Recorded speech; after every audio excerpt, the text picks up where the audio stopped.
That building that we see behind us, that's Classiebawn Castle that was commenced by Lord Palmerston. I've been looking at that all my life, so much so indeed that I don't even see it any longer. I see the clouds and perhaps the mountains more so.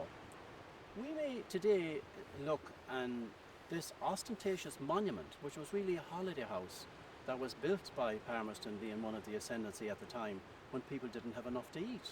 That's not something we often think about. Now, we may also ask, what was there before Classiebawn Castle? Well, indeed, there were people living there. There were two families that lived there, Parks and Sweeney. They were moved out. Unfortunately, history is recorded and has been recorded by the landlords, not by the people of the countryside. They were so persecuted and so wretched and lived in such hovels. Many of them couldn't even write because of the penal laws, and they have no records. So unfortunately today, when we go for records, we have to go to the landlord's archives. But this is something that I found, a letter that was kept in the Hartley Library in Southampton. And this is a letter that was written in the 1800s by a Sweeney woman who was the descendant of the people who were driven out of the area where Classiebawn Castle now stands. And it's very instructive. And this is how it goes. To the Right Honourable Evelyn Ashley. Now, Evelyn Ashley was in possession at this time in the 1800s, a descendant of Lord Palmerston.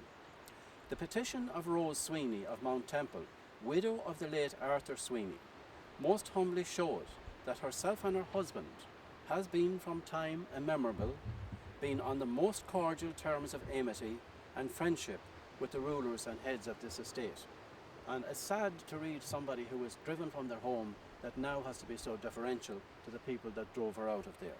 The letter continues, that father to your petitioner's husband lived on the site where your castle now stands, that from Lord Palmerston's time and Lord Temple, now properly descended to your honour, you will be graciously pleased, not from any actual claim or service alone, but from the facts mentioned above, you would be graciously pleased to allow a poor old woman, 83 years of age, an annual pittance that would enable her to get a box of matches to light her pipe in the night when sleep would fail her, and a little grain of tea.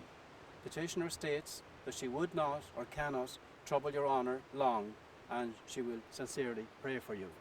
What a sad letter from somebody who had fallen in such low circumstances, having been dispossessed of their properties in Mullaghmore.